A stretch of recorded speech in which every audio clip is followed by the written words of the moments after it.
La toute première journée du mois de septembre tire à sa fin. Mesdames et messieurs, c'est un plaisir pour nous de vous retrouver, d'être en votre compagnie en ce premier jour du mois de septembre. Alors, de quoi parlons-nous dans votre émission Le nouveau type de citoyen ce soir? On va parler des chefferies traditionnelles vues par la loi en République du Bénin. La deuxième rubrique, ce sera avec Maurice Santan, notre chroniqueur, qui viendra nous parler de l'école comme berceau du civisme. Comment l'école peut-elle devenir le berceau du civisme? Il va nous donner les détails tout à l'heure. La rubrique participation citoyenne reçoit ce soir Ali Moral Lafia. Il est spécialiste en participation citoyenne. Et avec lui, nous parlerons de la participation du citoyen au processus du budget général de l'État. Et votre toute dernière rubrique, changement de mentalité, voilà, reçoit à nouveau Perpétue Dazogbo Mouftaou. Avec elle, nous allons parler de l'isolement. Qu'est-ce qui peut être à la base de ce repli sur soi-même? On aura les détails tout à l'heure. Voilà donc le menu de votre émission Le nouveau type de citoyen. Rejoignez-nous sur nos réseaux sociaux, Mouvement NTC, Facebook, Twitter, Instagram et autres. Nous avons le site internet, le mail et YouTube. À présent, voici la toute première rubrique de votre émission Le nouveau type de citoyen.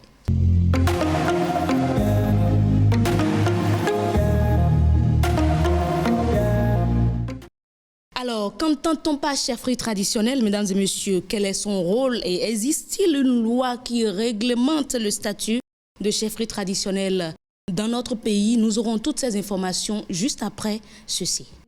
Loi de la République et programme de développement.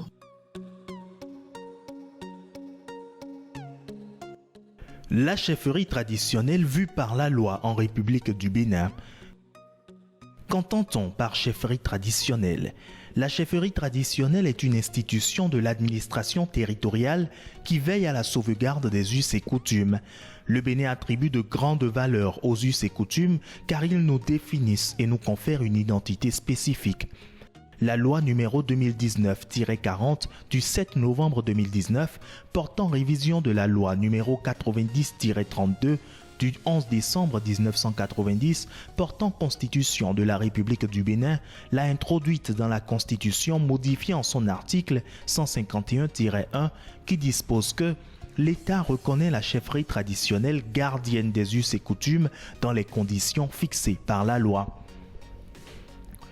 Quel est le rôle de la chefferie traditionnelle? La chefferie traditionnelle a pour rôle de veiller à l'harmonie et à la cohésion sociale, à aider dans les conciliations et dans les règlements de conflits. Elle intervient également dans les questions de développement local, autrement dit de culture, de santé, etc. Que dire du mode de désignation des chefs traditionnels? Les chefs traditionnels sont désignés soit par voie de succession héréditaire, soit par voie de consultation populaire. Existe-t-il une loi qui réglemente le statut de la chefferie traditionnelle?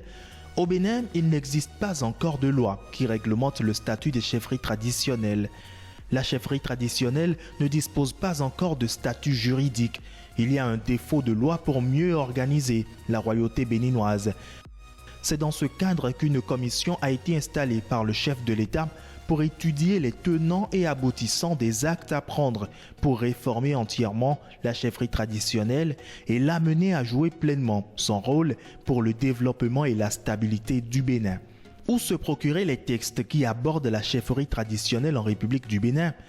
Les textes qui abordent la chefferie traditionnelle en République du Bénin sont la loi numéro 2019-40 du 7 novembre 2019 portant révision de la loi numéro 90-32 du 11 décembre 1990 portant constitution de la République du Bénin, le décret numéro 2022-293 du 11 mai 2022 portant création, attribution et composition de la commission chargée de l'élaboration du cadre juridique de la chefferie traditionnelle en République du Bénin. Ces textes sont disponibles sur le site internet du Secrétariat général du gouvernement https://sgg.gouv.bj. Un nouveau type de citoyen NTC connaît les textes et lois relatifs à la chefferie traditionnelle de son pays. Et voilà, c'était donc ce commentaire sur image qui porte la voix de Rodrigue Babagbeto et qui portait sur La chefferie traditionnelle vue par la loi en République du Bénin. Tout de suite, nous recevons notre chroniqueur Maurice Tantan.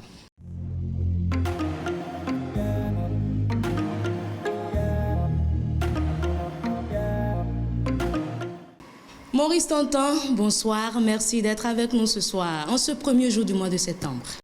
Bonsoir à tous, bonsoir à toutes, bonsoir heureuse, contente d'être avec vous ce soir, en ce début de mois de septembre. Je suis très ravie en tout cas de vous avoir avec moi. Alors l'école comme berceau du civisme, que peut-on retenir? Que peut-on retenir? Déjà, il faut commencer par dire que l'école est, en plus de la famille, l'une des institutions les plus répandues de notre monde moderne. Et généralement, on a tendance à lui attribuer deux missions complémentaires. D'abord, celle de l'instruction et ensuite la mission de socialisation. Et en matière d'instruction, l'école permet la transmission des savoirs aux jeunes générations afin de permettre à celles-ci d'acquérir un statut professionnel pour le futur. Et en tant que, disons, milieu de socialisation, l'école est un espace dans lequel les apprenants apprennent, donc, si je peux me permettre cette répétition, à vivre différentes expériences de la vie et à se préparer à vivre en société. Mais en réalité, quel rôle joue l'école dans la construction du civisme? Alors, je disais tantôt que grâce à l'école, nous avons le processus de transmission des savoirs. Ça peut être du savoir-être, du savoir-vivre, etc. Il y a également la transmission des valeurs républicaines à l'école. Ça, c'est un point de départ de la construction du civisme. Il faut dire que les valeurs républicaines, ce sont les valeurs qui fondent la République. Et au terme de la Constitution du Bénin, la démocratie, la laïcité, la fraternité, la justice ou encore le travail peuvent être comptés parmi les valeurs de la République du Bénin. L'école doit donc permettre de transmettre toutes ces valeurs-là aux apprenants. Elle doit également permettre de leur inculquer tous les autres préceptes du civisme afin qu'ils deviennent non seulement des citoyens, mais également des patriotes. Faut-il le rappeler, le mot civisme provient du latin civis, qui désigne le respect et le dévouement du citoyen pour la collectivité dans laquelle il vit, ainsi que le respect de ses conventions et de ces lois. D'accord. Le titre de votre chronique, c'est que l'école est comme le berceau du civisme. Mais comment l'école peut-elle devenir le berceau du civisme? Je vais commencer à répondre à cette interrogation par une citation. L'école est sanctuaire autant que la chapelle. Faute d'enseignement, on jette dans l'état des hommes animaux, tête inachevée, disait le poète Victor Hugo. Il fait ainsi allusion aux hommes qui n'ont pas eu accès à l'instruction, donc à l'école, et qui sont pour lui une menace pour l'État puisqu'il les qualifie d'hommes animaux. Ces hommes ne connaissent rien de la société dans laquelle ils vivent, ils ne connaissent rien de l'État et des valeurs et idéaux qu'ils portent. L'école a donc une grande responsabilité vis-à-vis de cet état des lieux. Elle doit permettre la transmission du savoir et du savoir-faire nécessaires pour exercer un métier et vivre de cela. Mais l'école a également la responsabilité dans la formation du citoyen, puisque, heureux, vous devez savoir qu'il ne suffit pas d'être né dans un pays pour être citoyen de cet État-là. Il faut apprendre les valeurs de ce pays, les valeurs qui sont celles du Bénin et pouvoir les défendre et se comporter vis-à-vis de ces valeurs-là, respecter les lois et les exigences de la République, défendre et partager les valeurs de justice sociale, de fraternité, de travail et de solidarité. L'école doit former des hommes instruits, capables d'exercer une activité, mais elle doit aussi être le vrai vecteur de transmission des principes patriotiques et des principes civiques. Il doit, disons, par exemple, l'éducation patriotique doit devenir un enseignement capital dans toutes les écoles au Bénin. Et c'est à ce titre que l'école peut bien mériter son titre de berceau du civisme. Alors, mesdames et messieurs, nous allons vous inviter à présent à suivre notre spécialiste en participation citoyenne. C'est votre troisième rubrique qui s'installe.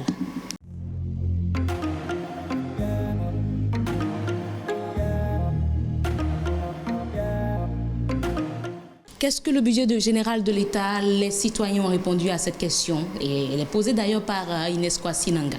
Concernant le budget de l'État, je n'ai aucune idée. Je ne sais pas, je ne sais vraiment pas, mais j'entends parler, mais je ne sais pas concrètement quelle définition accorder à cette expression-là. C'est la somme en général dont le gouvernement a besoin pour réaliser les biens du pays sur tous les plans. L'ensemble des dépenses ou bien des recettes approuvées par l'État chaque année. Certains ont pu apporter des réponses approximatives. Nous avons sur le plateau le spécialiste pour nous donner la vraie réponse. Alors, Ali Mora Lafia, merci d'être avec nous ce soir. Bonsoir à vous, bienvenue. Bonsoir madame, c'est un plaisir d'être avec vous. Il a partagé ce plaisir. Vous avez mis Emmanuel Arekpazo, en tout cas on lui souhaite bonsoir, bon mois de septembre. Alors dites-nous, oui. Qu'est-ce que le budget de l'État? Ok madame, le budget de l'État c'est un ensemble de documents à préparer et par le ministère des Finances, envoyé au niveau de l'Assemblée générale, analysé par cette institution. Au niveau de l'Assemblée nationale? Bien sûr. Voilà. Analysé par cette institution et voté, promulgué par le chef du gouvernement qui prévoit et autorise l'ensemble des ressources et des charges du pays pendant une période d'un an. Chaque budget général de l'État a une durée d'un an. Oui. Ok, comment cela se présente? Et le budget a deux principales sections. Nous avons la section des dépenses et la section des recettes. Chaque section, et au niveau de la section des dépenses, nous avons tout ce qui concerne les ressources que l'État met pour payer ses travailleurs et qu'il met également au niveau des investissements.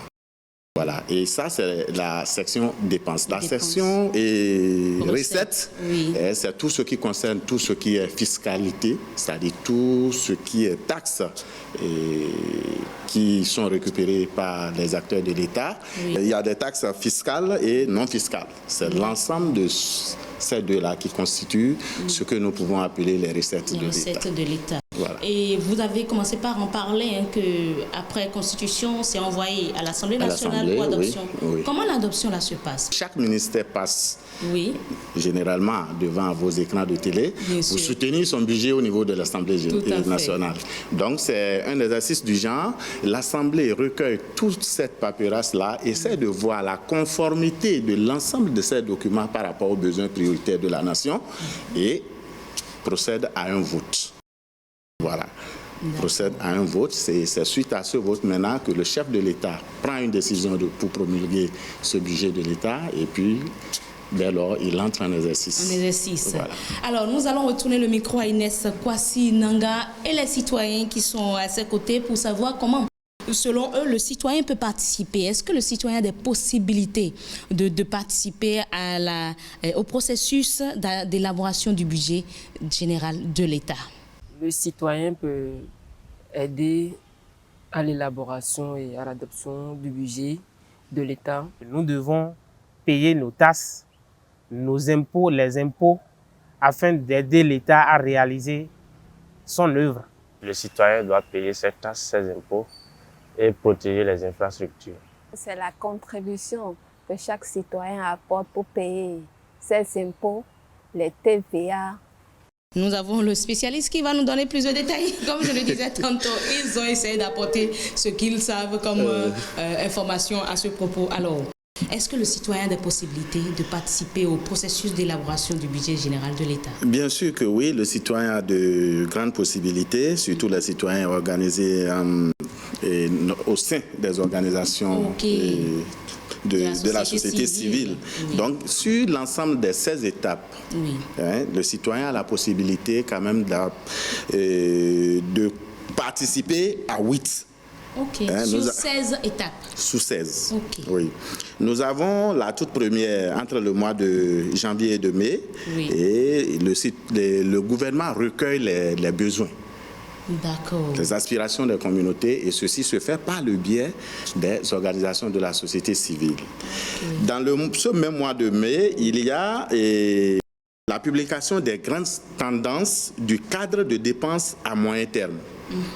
Ici encore, le citoyen peut essayer de donner son point de vue à travers les structures organisées. Au mois d'avril et août, il y a des concertations budgétaires qui sont organisées au niveau sectoriel, dont je viens de parler tantôt, où chaque ministère vient quand même soutenir son budget de l'année. Au mois de juin, il est organisé des débats d'orientation budgétaire que le citoyen, les OSC peuvent suivre également, et par le biais des députés et des ministères, et essayer de donner leur point de vue. Au mois de juillet, il est présenté les premières hypothèses économiques par rapport à l'élaboration de la loi de finances.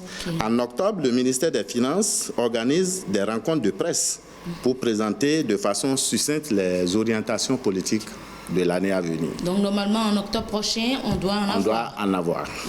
Et toujours dans ce mois d'octobre, le ministre des Finances fait un discours et organise une émission à l'adresse des citoyens sur le projet de budget de l'exécutif.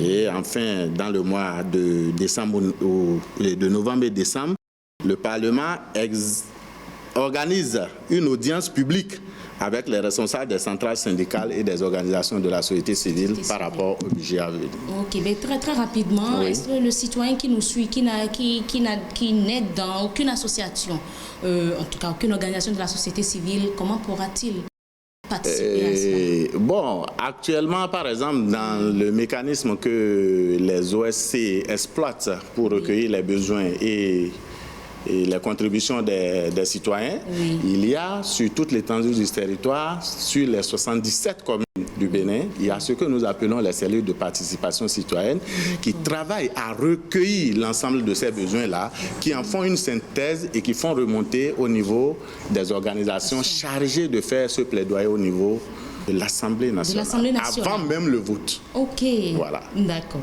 Et c'est l'ensemble de ces aspirations-là qui sont présentées et qui permettent la plupart du temps de réviser le budget et de le rendre un peu plus apte aux aspirations de la communauté. Ok. Merci beaucoup, Lafia Mora Ali, pour toutes ces informations. Je rappelle que vous êtes spécialiste en participation citoyenne. Donc, vous qui venez de nous suivre, vous êtes intéressé, vous avez envie de participer au processus d'élaboration du budget général de l'État.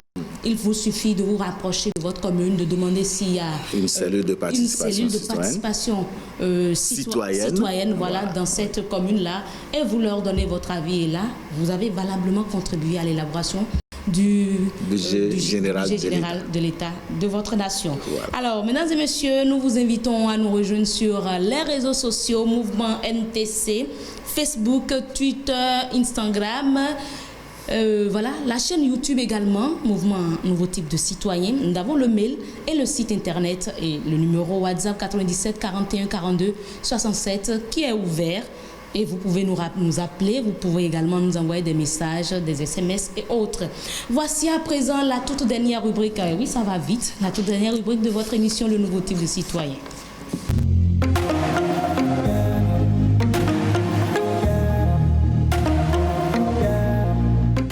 Alors, nous sommes ce soir avec Perpétue Dazobo Mouftaou, experte en changement de mentalité. Merci d'être là, madame. Merci, bonsoir.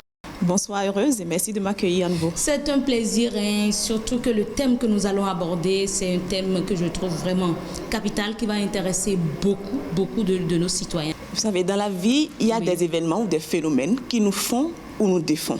Tout à fait. Et mon développement de ce soir se focalise sur l'un des éléments qui nous défont. Je vais parler de l'isolement.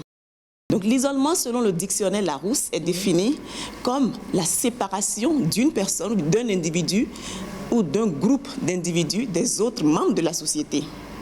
Et l'individu qui se soustrait de la société se détache des personnes avec lesquelles elle est appelée à collaborer ou à vivre normalement. Oui.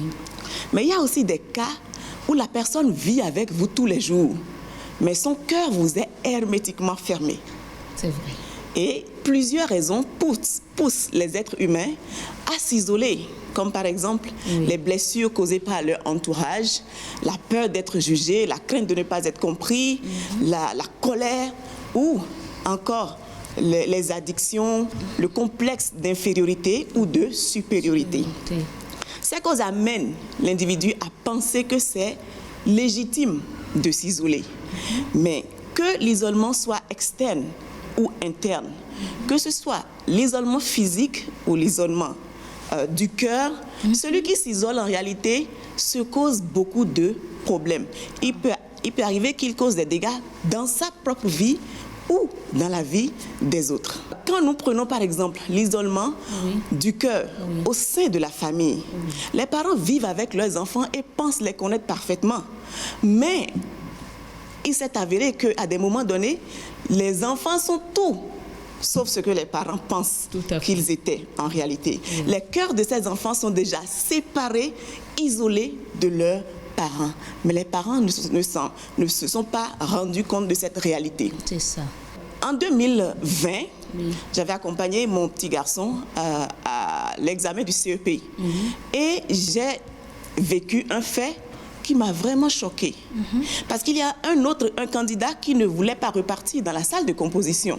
Pourquoi? Mais parce que, tout simplement, un de ses camarades l'aurait menacé le premier jour de la composition avec un couteau qu'il aurait sorti de son sac.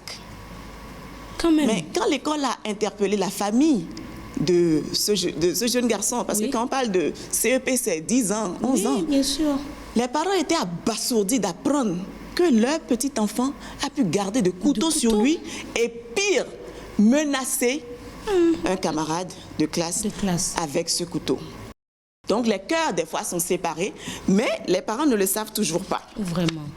Alors l'isolement du cœur se manifeste aussi au sein des foyers où le couple vit séparé, bien qu'en étant sous le même toit pendant plusieurs années. Et avant de s'en rendre compte, ils sont déjà dans le processus de divorce. Donc, cela nous interpelle tous.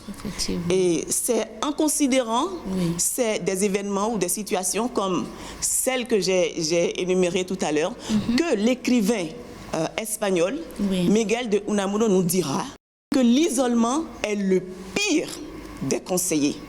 L'isolement est le pire des conseillers. Mais que dire alors de l'isolement physique? L'isolement physique n'est pas moins dangereux que l'isolement du cœur. Quand nous parlons d'isolement physique, la personne, en plus de la séparation de son cœur avec son entourage, la personne se détache, se soustrait de la société, se soustrait des personnes avec lesquelles elle vit habituellement. Pourquoi un tel repli sur soi? Pourquoi l'isolement? Quand nous acceptons continuellement les pensées qui nous traversent et que nous n'essayons pas de voir, d'avoir une perception différente de ce que nous voyons, nous allons toujours commettre des erreurs. Et nous avons besoin de prendre du recul pour collaborer avec notre entourage. C'est vrai que je crois qu'il y a un autre numéro qui va s'intéresser précisément à comment sortir de l'isolement. Mais très rapidement, est-ce que vous avez des astuces, des idées à apporter au nouveau type de citoyen? Très rapidement. Mais, cher nouveau type de citoyen, nous sommes tous en train de nous évertuer à contribuer au développement de notre pays, le Bénin. Mais si nous faisons l'erreur de ne pas mettre l'humain au centre de cette construction de notre pays, nous allons le regretter. Nous aurions commis une erreur très grave. Donc je vous invite dès aujourd'hui à ne plus tomber dans le piège de l'isolement, mais de plutôt choisir au-delà du repli sur soi, l'échange, la communication, afin de pouvoir créer un pays plus épanoui. Et je suis sûre que le mouvement Nouveau Type de Citoyens sera à l'écoute pour célébrer vos victoires et vos succès une fois que vous avez laissé votre cœur couler avec votre entourage. Je vous remercie. Merci beaucoup, Perpétue Dazogo Mouftaou. C'est vrai que c'est difficile face à certaines situations lorsqu'on se replie sur soi-même, de sortir de ce repli-là et de s'ouvrir à la société, surtout lorsqu'on se sent trahi par ses proches. C'est difficile, mais l'astuce sera prochainement là. Et mesdames et messieurs, restez avec nous. La prochaine fois, vous allez suivre comment sortir de l'isolement, toujours avec Perpétue Dazogo Mouftaou. Merci d'être passé. À très bientôt. Merci à vous. Nous sommes ouverts sur WhatsApp 97 41 42 67 pour recevoir vos messages, pour recevoir vos doléances, vos suggestions et même des propositions de thématiques. Nous sommes également sur Facebook, sur Twitter, Instagram, YouTube, le site internet et également le mail. Merci d'être resté en notre compagnie ce soir. On se dit à très bientôt.